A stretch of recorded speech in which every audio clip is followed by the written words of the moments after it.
कोई काबिल हो तो हम शाने कई देते हैं, ढूंढने वालों को दुनिया भी नहीं देते हैं। इस वीडियो में हम आपको बताएंगे कि अल्लामा इकबाल का अर्तुगरुल गाज़ी से एक रूहानी रिश्ता था।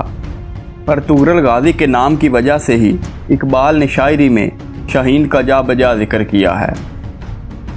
इसके साथ साथ अर्तुगरुल गाज़ी का एक ऐसा दिलचस्प वाक़या जो आपने पहले कभी नहीं सुना।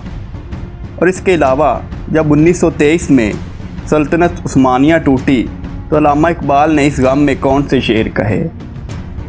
दरअसल काई अर्तुगरुल गाज़ी के जद्दे अमजद ओगोज़ खां के 12 बेटों में से एक है, जिसके नाम से काई कबीला चला और नस्ल दर नस्ल इसमें सुलेमान शाह के घर गाज़ी अर्तुगरुल पैदा हुए, जिसने सल्तनत उस्मानिया और मौजूदा तुर्की की बुनियाद रखी। इसके बेटे उस्मान और फिर उसकी औलाद ने दुनिया के 3 बरे-आज़मों पर मुहित एक बहुत बड़ी सल्तनत कायम की, जो मुसलमानों की तारीख़ की सबसे बड़ी, सबसे ताकतवर सल्तनत बनी, जिसका सिक्का 600 साल तक अक़वाम आलम पे चलता रहा और अपनी पूरी आबोताब से दुनिया पे अपने नूर की किरणें बिखेरता रहा। अर्तुगरुल फ़ारसी ज़ुबान का लफ्ज़ है, जिसके मानी है ताकतवर पंजों वाला और मजबूत और दलेर। इसे उर्दू में शाहीन कहा जाता है। अल्लामा इकबाल ने अपनी शायरी में जिस शाहीन का जा बजा जिक्र किया है और उम्मते मुस्लिमा के नौजवानों को शाहीन बनने की तरगीब दी है, वो कोई और परिंदा नहीं बल्कि शाहीन अर्तुगरुल गाज़ी हैं। अल्लामा इकबाल ने हमेशा अर्तुगरुल गाज़ी को मुसलमान नौजवानों के आइडियल के तौर पर पेश किया। नहीं है तेरा निशेमन कसर सुल्तानी के गुंबद पर, तू शाही है बसेरा कर पहाड़ों की चट्टानों पर। अल्लामा इकबाल का ये मशहूर शेर दरअसल इस गाज़ी अर्तुगरुल की ज़ात से मुतल्लिक़ ही है। तारीख़ गवाह है कि गाज़ी अर्तुगरुल ने अपनी सारी ज़िंदगी जिहाद में गुजारी।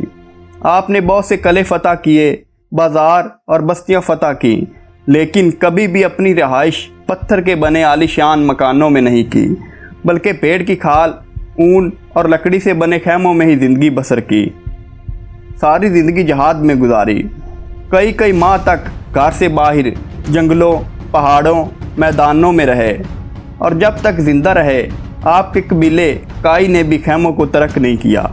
एक बार किसी ने अर्तुगरुल गाज़ी से पूछा कि आपकी फ़तह करदा किले आपकी मलकियत हैं और इतनी शानदार किलों के होते हुए आप खुले आसमान थले खाल से बने खैमों में रहते हैं।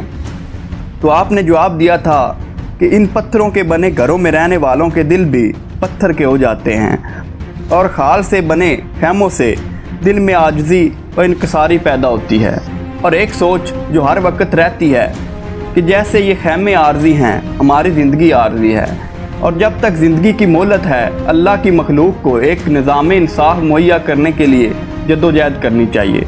और जैसे ये खैमे जब चाहें उखाड़ के इजरत कर ली जाती है, ऐसे इस दुनिया को छोड़ के जाते हुए पीछे मुड़ के देखने की ज़रूरत पेश नहीं आएगी इंशाअल्लाह।